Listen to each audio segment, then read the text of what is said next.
How can we amplify our capacity to remember things? The absolutely crucial step that most people miss is that we're not very intentional about our lives when it comes to forming memories. On average, most of our experiences will be forgotten. So the first thing you need to do is actually say, what do I want to remember in the first place? What do I need to remember in the first place? You should really think about forming memories with intention in terms of your daily life, but you might also want to make the decisions in daily life that will give you the memories that you want to hold on to.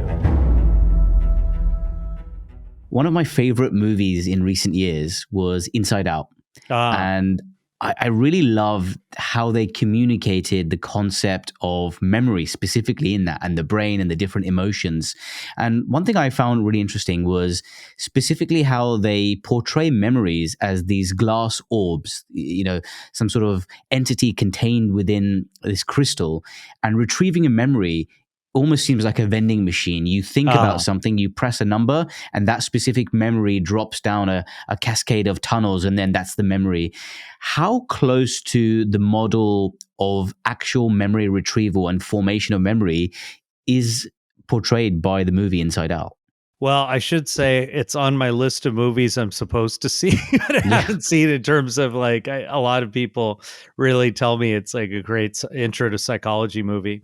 But I would say at best it's an incomplete view. And the reason is that number one, the memories that we pull up are dependent on cues, the ability to have something in our heads or around us in the environment that helps us find the right memory. It sort of shines a spotlight on the different memories we have. The second thing is that memories aren't the static replay of the past. They're actually much more generative and constructive, meaning that when we actually recall an event and we actually have the experience of a memory, that experience is an act of imagination. We don't replay the past, but we imagine how the past could have been. And so I think that's like a common misunderstanding about memory, is that memory is this replay, when in fact it's truly a reconstructive act of imagination. And that doesn't mean it's not true. Or that doesn't mean that there isn't validity to memory. But at the same time, there's much more to the story than simply grabbing the orb, so to speak. How much validity is there in the notion that when you think of a memory, so for example, yesterday I may have eaten a pizza, for example, me imagining or me remembering that yesterday I ate a pizza, retrieves essentially a copy of that memory. And if I then remember that memory tomorrow, it's a copy of a copy. And do you then get a decay of the original memory to the point of maybe a year down the line, if you're remembering the pizza every single day, you're at 365 copies of the memory away from the original memory. And that's where the inaccuracies can creep in. And it's probably quite significantly further from the truth. Like suddenly I've gone from a pepperoni pizza to a pepperoni and sweet corn pizza in a year's time.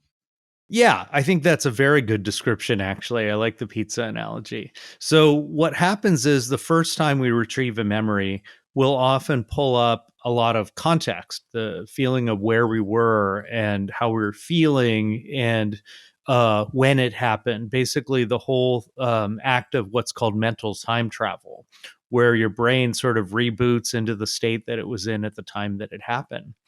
But what happens is every time we remember, we're actually changing the memory. So if we want to go back to your inside out analogy, it's like you kind of mess with the orb a little bit. And so that changes the memory.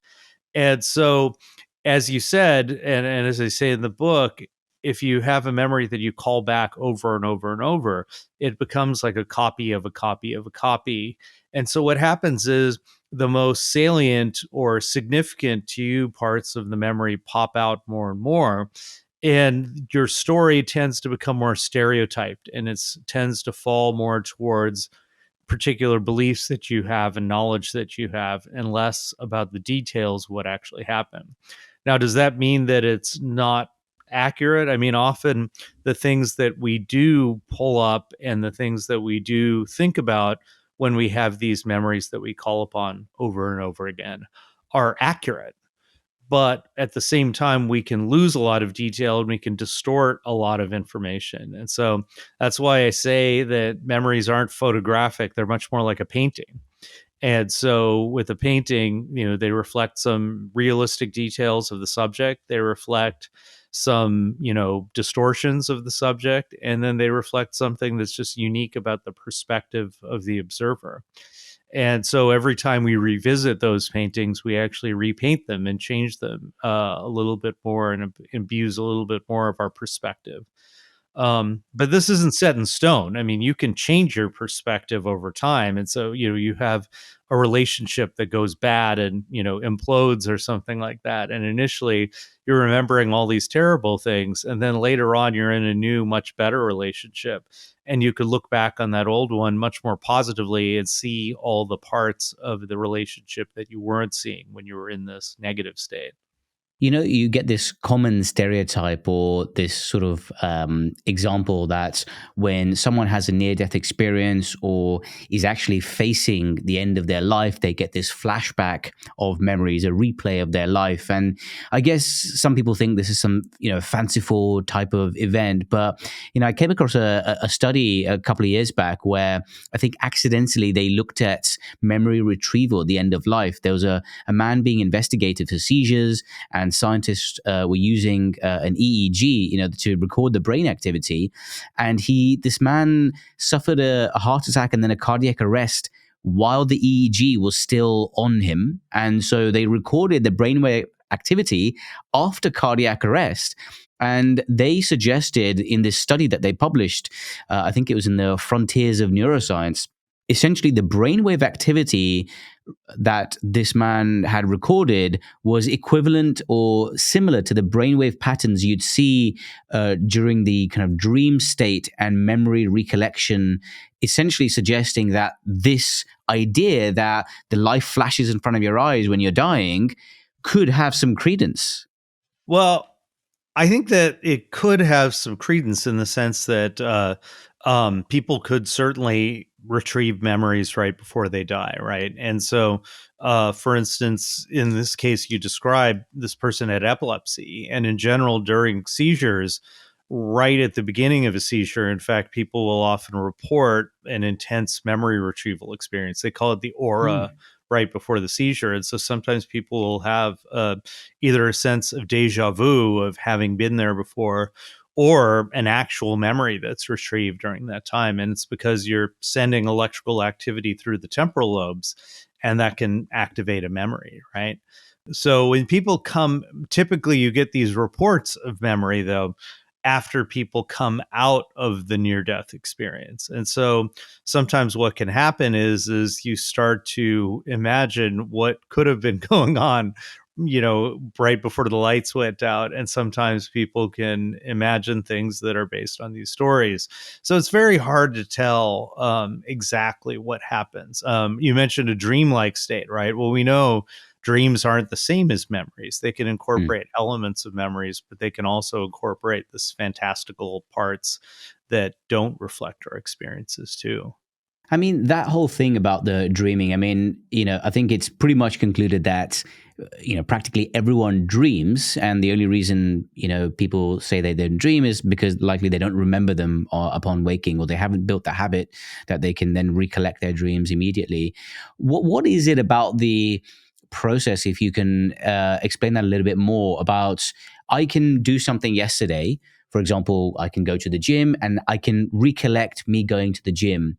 Obviously, that's all in a conscious state, but I can't regularly recollect the specifics of my dream in the same way that I can about day-to-day activities. What is there? Is there some evolutionary advantage in terms of, to be very simplistic here, clear more space in the mental hard drive, or, what is it about it that allows us to almost flush out those dreams unless we actively try to record them? But even then, they don't seem, as vivid and detailed.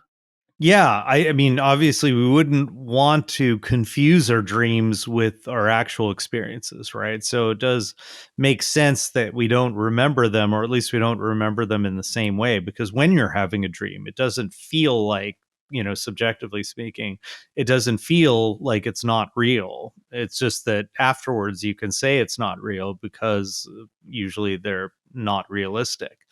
But what happens as far as why we don't remember them, we don't really know for sure. There's a couple of ideas. One is that there are chemicals in the brain called neuromodulators. So there's acetylcholine, norepinephrine, serotonin, dopamine. And these neuromodulator levels can change dramatically during different levels of sleep. And so that could be a part of what's going on in terms of why we don't remember these events. If you have too much plasticity, for instance, you can actually wipe out memories for things that you might dream. But there's another part of it too, which is we think that dreaming may be part of the overall orchestra of what happens during sleep. And so one of the theories that's out there is that during the deep stages of sleep, some people call it non-REM or slow wave sleep, during those deep stages, we can actually solidify specific memories for specific events. And it's a process called consolidation. But the more important part to me is what may happen during REM sleep, where the brain can then take these memories from different experiences, recent and remote, and start throwing them at the wall and see what sticks. Because often what happens is we have these piecemeal experiences that we grab over, years of our life. And sometimes the knowledge that we need, the wisdom that we need, isn't encapsulated in any one of those experiences, but sort of in the aggregate. And so I like the models that suggest that dreaming is part of the brain's free association process of trying to pull up different memories, recombine them, very much like what can happen when we imagine, but then being able to solidify the knowledge that we can extract from that those experiences. It looks like what's happening during REM sleep is that the hippocampus, which is important for episodic memory, is kind of disconnected from the neocortex, which is where the knowledge that we build up is stored. We call that semantic memory. And so you might not have a memory for the dream because you don't have an episodic memory, your ability to link it to a place and time, but you do have the knowledge that you build up through these interactions. Yeah, no, that's interesting. And I guess just to elaborate on the point of, this memory loss that we experience after dreaming, it's, I think most people, the vast majority of people can't remember the first year or maybe even 2 years or 3 years of their life. But they may be able to remember early childhood, maybe from the age of 5, 6 and beyond. Whether that memory is slightly biased because of photos that they've seen, I don't know. But I think most people cannot remember the first year of their life, for example, or certainly can't any longer, in their adulthood. What is it about childhood specifically? Is there a certain threshold beyond which we start to actually, maybe the sort of, neural networks in our brains allow us to start saving memories? And before that point, it's all kind of really plastic and not really fertile soil for, sowing those memories. Yes, and yes. So you've said many important things, and so I'll just unpack those just a little bit. So in that first year, people don't form, babies don't form what's called episodic memories, which are these memories for specific experiences. And so we call that infantile amnesia. There's just no evidence that they form these episodic memories. But clearly infants can learn, and they can learn. Actually, there's beautiful work showing that they can learn. Let's say a parent does a particular gesture, they can copy that gesture and learn it in a single experience. But what's happening is it appears to be that the brain is reorganizing at such a fast rate.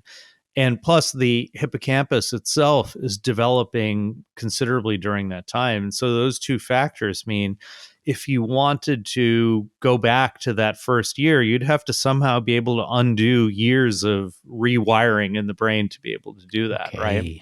And so even in the ages of 2 to 3, there's a period that's called childhood amnesia, where episodic memories are very spotty and very fragmented. And what happens then is it appears that as a child starts to develop their sense of self and who they are, that's when you really get these, very kind of detailed episodic memories. So part of it seems to be brain development, the development of the hippocampus and another area called the prefrontal cortex. Part of it seems to be also, again, this is something to do with the brain, but we don't really understand it, is our development of a sense of who we are, because part of the experience of remembering is basically the ability to place ourselves in the past. But if we don't have a strong sense of who we are, we don't have that perspective that we can bring. So based on what you said, could it almost be analogous to the fact that, when you're born and when you start to experience different sensory inputs and when you're exposed to the world, it's like a barren field, and then slowly there are different plants which start growing. And I guess over the years, there are other plants forming a massive forest. So conceivably, could we say that were we to develop any technology in the future and brain imaging and other potentially invasive procedures, could we untangle that forest to find those early seeds, which would be our first memories in the first few months and years of our life? Are they still there, or have they been completely overwritten as files and deleted, and now we just have memories from the age of 5 onwards? Well, what I would say is that field is constantly changing. And so what's happening is you might have one crop, but then eventually you transition to other crops, right? And so eventually it becomes a forest or something. And so to be able to access the first year of experience, you'd have to somehow undo the forest and then undo Yeah. the pumpkin patch, whatever you had before that, and eventually get back to that state where you have that single tree that was planted during that one experience, so to speak. In other words, the brain is rewiring dramatically. So just to give you an idea, during a lot of very early brain development, the brain has too many connections. That is, that neurons all through the neocortex are over-connected with each other. And there's a massive period of pruning where those connections actually disappear. And so that's what I'm talking about, is to some extent you have all of these connections that could be exploited for a memory very early on. But as this child's brain is rewiring so much, what can happen is you just lose those pathways, right? So maybe another analogy might be you have like some tube station or something, and then eventually it just becomes like, it's no longer part of the line, and you just sort of like disconnect it from the rest of the system. Well, except in this analogy, you'd have to just completely destroy the tracks too. But once you destroy the tracks, you can't get back to that station. That would make it very hard to go back to those episodic memories. But as you said, we can build imagined memories from seeing pictures and hearing stories about those periods of time. And I think when people will say, oh, well, I remember vividly when I came out of the womb or something like that, that's probably what they're doing, is they're remembering some combination of imagination. Maybe the hippie mom had a video of like the birth. They tell stories about that stuff, and eventually they come up with something. Just on that fact about these vivid memories, and that sort of segues into, I guess, this concept of false memories and some inaccuracies that we have. I guess part of it is this decay that we mentioned earlier. Our recollections may be distorted by, sensory inputs, experience, and, just the annals of time just eroding those memories. So there may be some, details changed around. But I guess also, just to allude to another movie, which is definitely in the sort of top 5 for me, which is Inception with Leonardo DiCaprio, where, you actually implant these false memories, or you sort of incept ideas into people's mind, like a little seed which grows into a new idea. And we've seen I guess, that's been popularized in crime dramas and movies. I think most recently in Netflix, one of those true crime documentaries where essentially sometimes pressure, duress, and forcing a narrative on someone can actually induce a false memory into that person. How does that happen how can you rewire someone's brain just by telling someone they did something? Well, it's actually a very specific recipe of factors that you can use. So the brain generally is biased to remember things fairly accurately. And what I mean by that is you typically remember the gist of what happened pretty well. And when you remember things that you didn't happen, you're usually pretty unsure of them, right? But what you can do is you can basically implant memories. And the way you can do this, actually, Elizabeth Loftus, who's now at UC Irvine, came up with a beautiful way of doing this, and or a very elegant way, experimentally speaking, which is you have someone who's an authority figure or someone who's trusted who feeds information about an event that didn't happen, right? So it could be someone like an interrogator, for instance, who's trying to get a confession out of you or something like that. And so they tell you you committed this crime, and they say, well, I didn't commit the crime. And they say, well, think about it for a moment. Do you really know that you didn't commit the crime? You sleep deprive them, so they're stressed out. Their Mhm. prefrontal cortex, which would normally protect them from being inaccurate, starts to wane because the stress basically blocks prefrontal function. And you've tried to imagine something, or something was suggested to you while you're trying to remember what really happened. And sometimes what can happen is the next day or the next week, you remember something, but what you remember isn't what happened, but you remember what was suggested to you. And then you say, wait a minute, maybe this did happen because I remember something. And then they go, good, good. Now tell me more. And now tell me more. And people can actually be tricked into confessing for things that didn't happen by virtue of the fact that or misinformation is fed to them. Things that didn't happen are fed to them, and it's from someone they trust or someone who's in authority.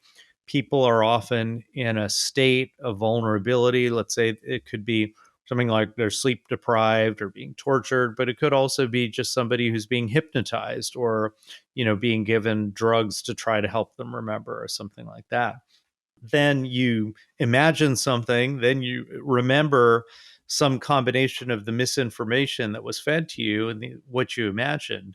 And every time you create a copy of a copy of a copy, but this time you're adding stuff to the copy every time that you do it. And so eventually people will pull up a memory for something that never happened. But what's kind of cool is people can then often be redirected. And so you'll see this where people will create a rich memory for something that couldn't have happened. And then later on, will realize that it was a false memory. So sometimes it's a matter of, again, changing your perspective or getting exposed to information that disconfirms the memory and jogs your ability to say, no, wait a minute, that didn't happen. That was just suggested to me. I mean, what you're describing there, and, often that's related to false witness testimony and things like that. It's essentially a form of memory hacking externally. And I guess this might be a harsh way to put it, but I believe certainly it's on a spectrum of psychological torture. If you can induce false memories into a person, that's quite an invasion of privacy, far more invasive than any procedure will allow, because it sort of gets into your psyche and right into kind of your thoughts where, you'd hope are protected, because we don't have any software or any machine or image at the moment that can reveal our naked thoughts, unless someone was fed some sort of truth serum chemical. And I think what I find quite fascinating is, although on one side, we've seen elements of this in false witness testimony and more on the sort of criminal judicial side of things. From my perspective as a clinician, when I see patients and interaction with patients, I guess the effect of words can be quite damning as well to patients. Particularly, I'm thinking to patients who have maybe got chronic symptoms, chronic illness, and often, they feel that they're gaslighted by medical doctors who ignore their symptoms. Traditionally, women over years, a lot of their chronic gynecological conditions are ignored, their symptoms are ignored, and this comes down to the fact that sometimes doctors may brush off, ignore, and undermine some of those symptoms. And I guess that is also akin to the process of this memory hacking, if you keep pushing one narrative time and time again, the patient at the end of the day may feel, yeah, maybe it is all in my head. And that can be quite dangerous. Yeah, yeah, absolutely. And I think this kind of gaslighting thing, you'll see this too in cases, for instance, of sexual assault, where people will say, well, we know that, memory is unreliable or something like that.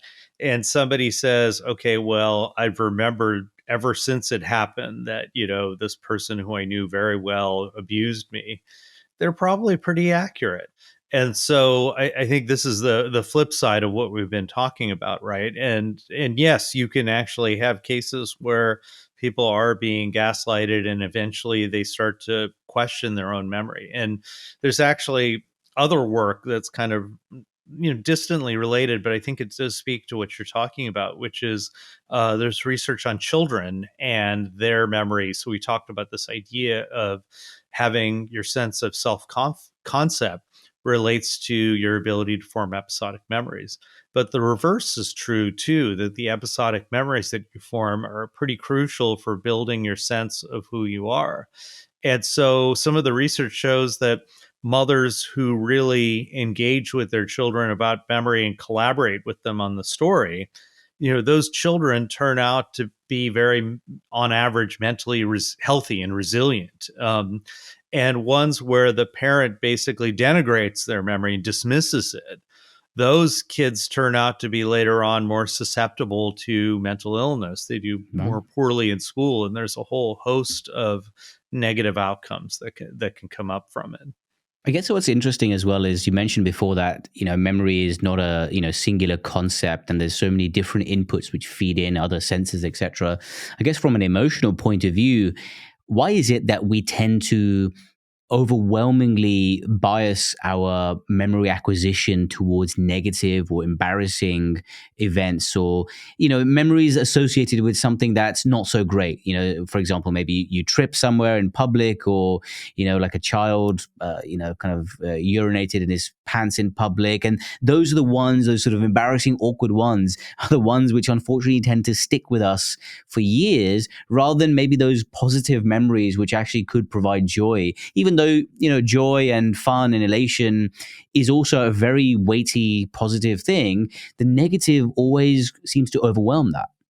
Well, there's research suggesting that both positive and negative information tends to be more well remembered than neutral information.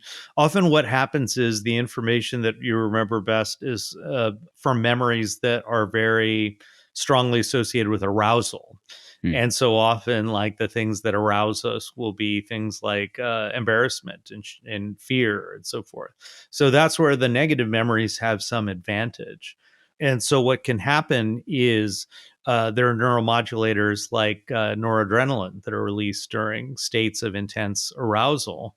And noradrenaline promotes plasticity. It strengthens the memories for experiences that happen while we're highly aroused. Now, that can be sometimes exhilaration. It can be like desire or lust, but it can also be, like you said, things like, the embarrassment of, being in front of a bunch of people and doing something dumb, right?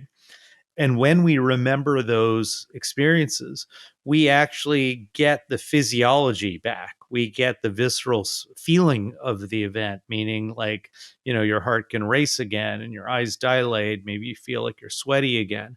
And those feelings give you the vividness of memory. Even if you don't remember that much detail about it, people will report that they feel like they're remembering it more. So often people's descriptions of the vividness of a memory are driven more by that visceral sense of remembering. And that doesn't necessarily track the brain systems involved in actually being able to remember the context and pull up details from the event. I mean, one condition which is considered a mental health condition, but you could argue that specifically it's more of a memory disorder, is PTSD, post-traumatic stress disorder, where people are overwhelmingly fixated on one particular or a series of negative events, and locked into this vicious cycle of suffering from that traumatic event from the past, and even experiencing flashbacks from that.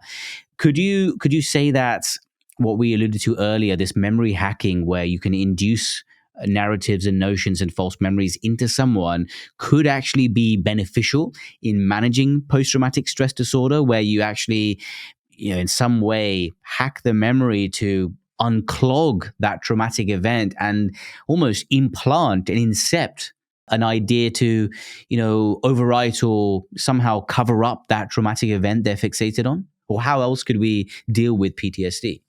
Well, I think the important part of thinking about treatment of something like PTSD is you don't want to give people amnesia for the experience, but you want to make it not radioactive, right? I mean, just to give you a sense, it's like if you could never perceive pain, that might seem like a good thing, but you'd constantly be Yeah, going it's around terrible. bumping into walls, Yeah. right? So the idea is that you want to be able to take these traumatic experiences and be able to remember them in a way that's not going to just completely overwhelm you. Now, the majority of people who undergo a traumatic experience don't experience PTSD. So we don't know exactly what makes people different. But one thing seems to be that people who are prone to PTSD might have a memory system that's a little less context dependent. And so if you experience a trauma, and your brain is not quite precisely encoding where and when and how it happened, that memory can be reactivated in all sorts of situations. And every time you reactivate this traumatic memory, you're going to feel it again. And now that memory's been associated with a new place and a new time. And so, just like the pizza memory you brought up, eventually the memory can take a life of its own and it just becomes this thing that just, it's not even necessarily that they're actually remembering the details of it as much as it's the feeling of remembering that's coming back and haunting them, right? And so what you want to be able to do is be able to take away both the cognitive and the physiological components of the memory that are so harmful. And so part of it can be something along the lines of of group therapy, for instance. So I used to lead therapy groups, and one of the things when we would do this is I would observe how somebody would tell their story about PTSD based on their experiences in the Vietnam War. Hmm. And another soldier would hear that and they would be able to reflect their own experience. But what was interesting about it is the act of telling and sharing this memory. Most of these vets had never shared these memories with anyone. And so their perspective was very much limited to that feeling of remembering again, right? But just in the act of describing and sharing it with someone else, and then hearing someone else reflect back on it and saying, there's nothing shameful about this memory, right? That in and of itself would produce a profound change for many of the vets that I would see. And as many of the vets start to piece together their own, throw in their own narratives, what happens is now you get this collective memory, a shared memory that's not yours. A memory of this group experience. Wow. And so that really can have a powerful effect on the way people look at these experiences, right? Because every experience, every memory of trauma that's associated with game, shame, and guilt can be reframed as a story of survival, can be reframed as a story of resilience and toughness. And so that was what I could see just unfolding in real time, right? There's the separate part, which is just the pure biology of these experiences. That's proven a little bit harder to. And when I say biology, everything is biological, right? The Yeah. thinking is biological too. But there's this more kind of this response that's driven by a brain area called the amygdala that ties in these memories with the physiological experience of threat. And so what happens is that that part of it needs to be dealt with as well. And so there's a number of different ideas of how this could work. I think right now I'm seeing that the evidence with psychedelics seems to be very Yeah. promising, Yeah. Yeah. Yeah. Well, because what seems yeah. to happen is people can retrieve these traumatic memories, but they're retrieving it from a very altered perspective, and their physiology is dramatically changed, and their brain is super plastic at that state. And so what can happen is that you can rewire the memories, whereas a lot of behavior therapy is often the brain learning to sort of suppress the traumatic memories. And when I say it, I don't mean like repression. What I mean is the brain is learning to sort of say, in this context, I'm safe. And so we can shut down that biological response. But there's another process which is called reconsolidation. And psychedelics might operate on this principle where you can actually completely rewire the memory. And so people who undergo psychedelic therapy, when it's successful, it's not that they forget the trauma, but they look at it completely differently. And I think that's something I think may turn out to be quite promising, although right now there's a lot of hype. Yeah, I think we've spoken a couple of times on this podcast with different experts about the, role of psychedelics in that evolving paradigm of mental health treatment, and specifically in things like PTSD and severe refractory depression, where these people who suffer with these conditions are often stuck in this negative loop with the ruminative thoughts, and essentially there is no scope for psychotherapy to work because they're stuck in this endless loop, this kind of Mobius strip of thinking. And I guess the psychedelics allows a break in that pattern and essentially resets the brain to allow for like a different thought process. But what I really wanted to get onto now was, I think a lot of the criticisms aimed at our society right now is maybe because of social media or various other things, our memories and attention spans are falling. And anecdotally, I could say that, I use Google Maps to drive to work every day and do other things. Whereas maybe 15 years ago, I would have just driven somewhere, just looking up general directions and figured my way out, looking for signs, etc.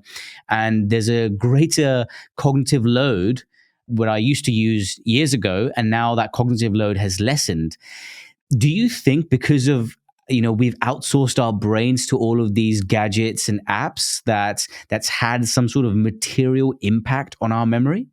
There is a school of thought that says that essentially, you don't use it, you lose it approach. But I think we're always using our brains, and you can scan somebody while they're just completely vegging out on the couch, and their brain would be active, right?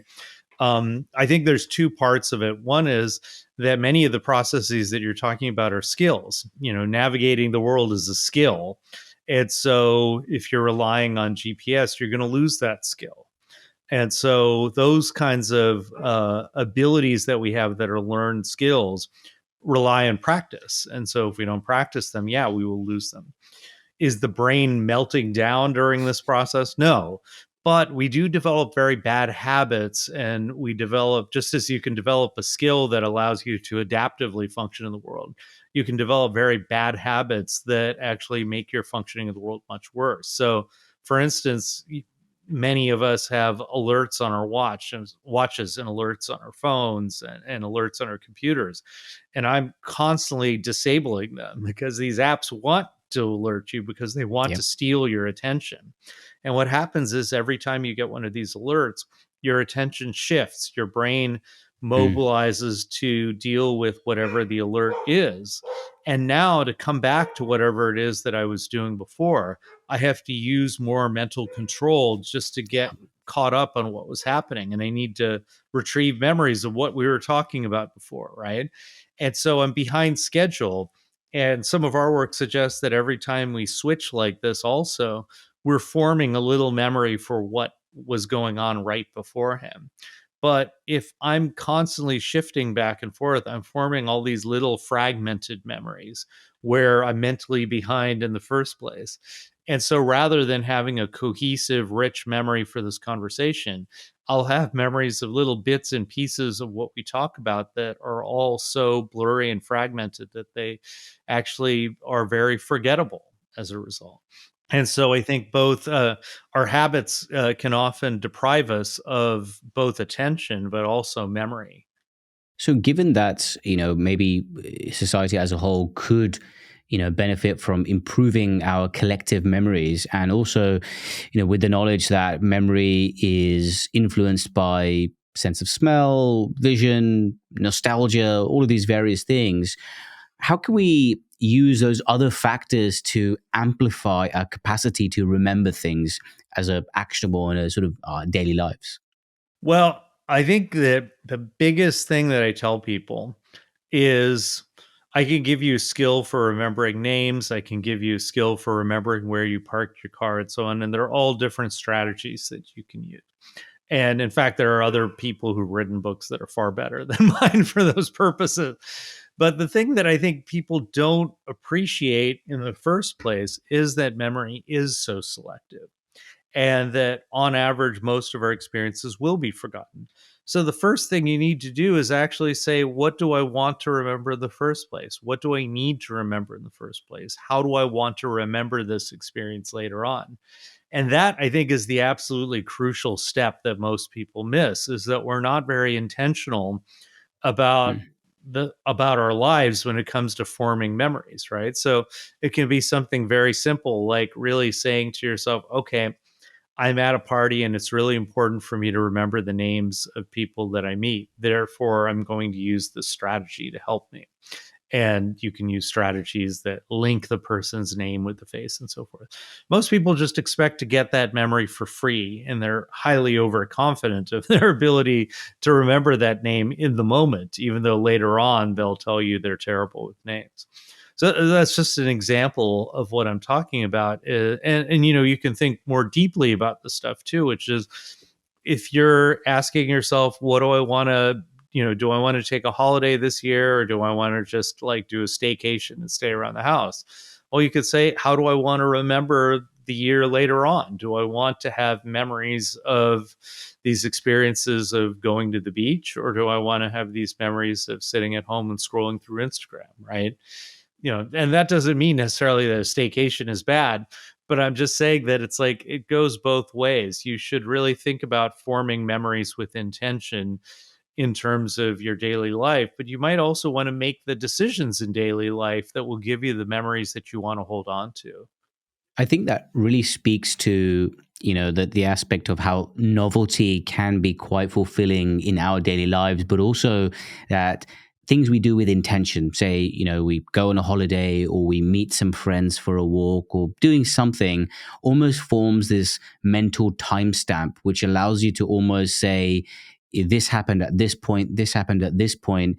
And one of the, you know, major issues I feel during the pandemic, when the whole world was in lockdown for, you know, up to a couple of years, was that monotony that everyone experienced. There would be this blurring of daily life where there'd be no, you know, distinction between work, life, and doing anything. They were just kind of at home or in their garden 24/7. And there was no degree of novelty. So it almost felt that everything blurred into one. So if you asked me, even though I was going into work during the pandemic, there was still a lot of, you know, routine and boredom and monotony during those, you know, 2 or 3 years. So if you ask me for specifics about 2020 to 2023, I wouldn't be able to tell you. But if you ask me specifics 2019 and beyond, where I had richer experiences, I'd be able to give it to you with more vividity and clarity. So I guess that speaks to having some timestamps where you do something with intention or layer in more senses so you can encode that memory a bit deeper into your hard drive is one way of amplifying your ability to remember things. Yeah. So we can create a very strong contrast between what happened during the pandemic lockdowns and what might happen when we're really engaged in a very rich life with a lot of novelty, right? So in both cases, it comes down to the way we form episodic memories. That is, we form episodic memories by tying these random experiences we have to the context, which is the place, the time, and the mindset that you're in. And so during the pandemic, we were sitting around in the same room looking at a computer, not actively engaging with the world, more passively, you know, engaging with the world. But also that context was just basically very stable for long periods of time, as opposed to what we might do in the normal life, which would be moving around from place to place, talking to different people in person, and having these much more distinct experiences. And so what happens is when you have many, many memories that are highly repetitive in the same context, we don't have these distinct contexts that allow us to separate our memories. And so instead, you just get this blurry sense that I sat around with the computer all day, right?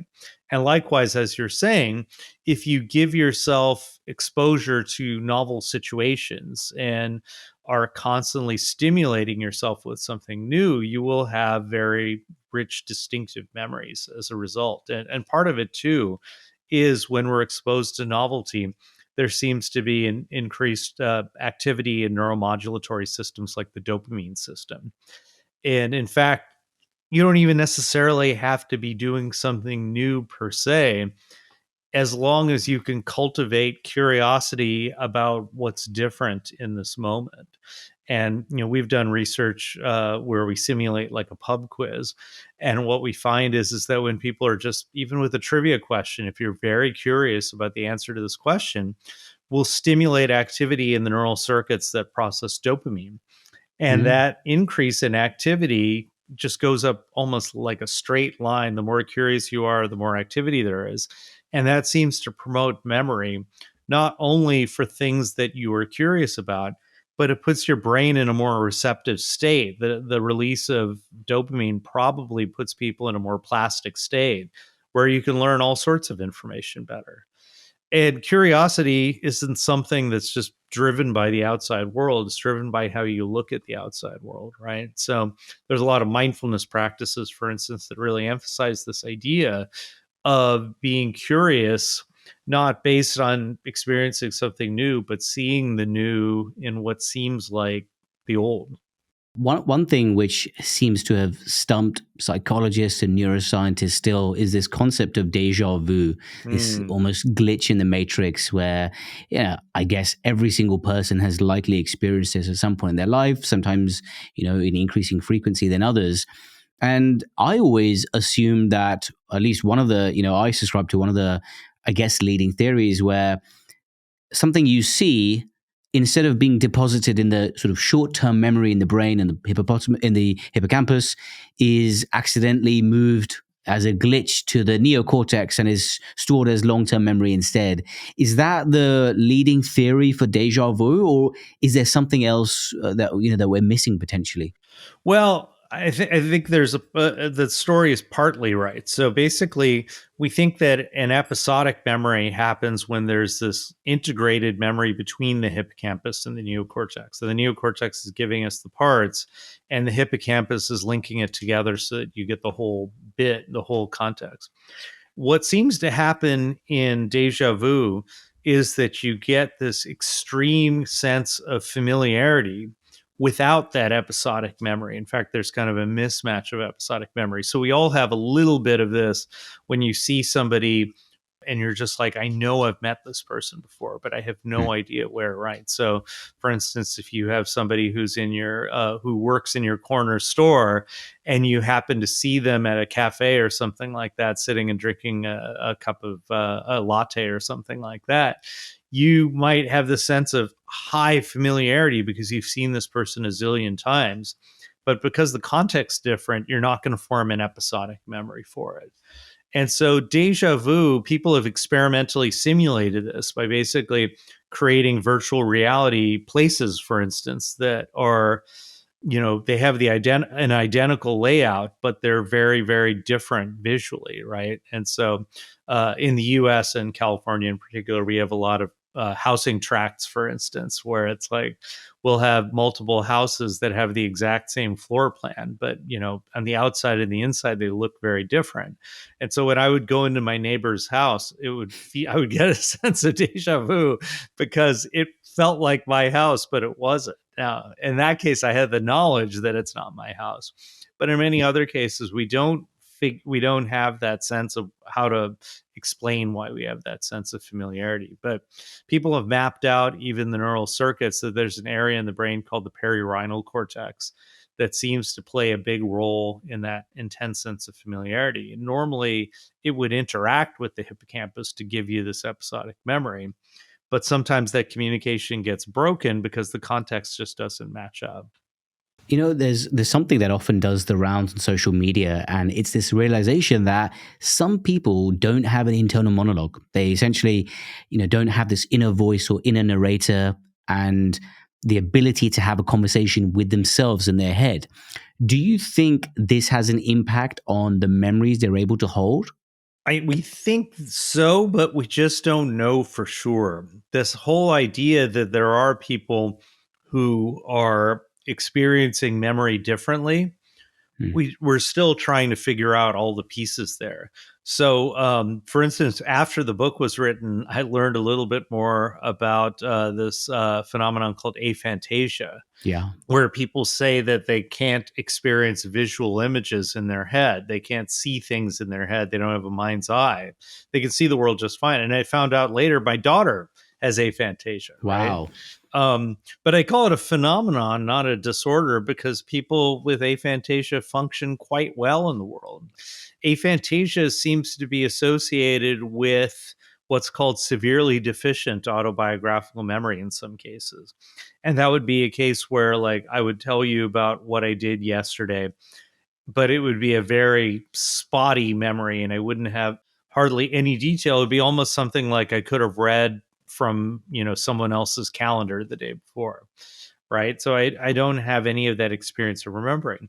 But these people function perfectly well in the real world. And if anything, sometimes they can be happier and more well adjusted because if they experience something that's very intensely negative, it just rolls off them. They don't ruminate about it so much. Right. So we're still learning about all the neurodiversity we have in the world. But what seems to be clear is that a lot of what intuitively might seem to be linked isn't really so clear. Somebody with no experience of remembering could still learn really well and get through school just fine. And somebody with a very rich experience of remembering and being able to pull up random details from years ago won't necessarily be able to memorize, a bunch of words in Spanish than somebody who has severely deficient memory. So we're really just scratching the surface of why this is and what it means. I think this really ties up the concept of echolalia, where we all experience the world in slightly different tastes and colors and variations. And, maybe for you, strawberries could look green. For me, they look blue, but we're told they're red. Both our perceptions of red could be, our own, and we never could know what the other person thinks. And when it comes to memory specifically, I guess there's so many nuances here, which, you've so eloquently described in this conversation. And I think it's something that maybe people don't think about too much, and memory is something that they take for granted until they begin to lose it potentially. So, thank you for coming on the podcast and, discussing, the science of memory as well. I find it personally very fascinating. Thank you very much, Charan. Oh, thank you. It's been great talking to you about this stuff. And it's great always getting information out about memory to people who are curious.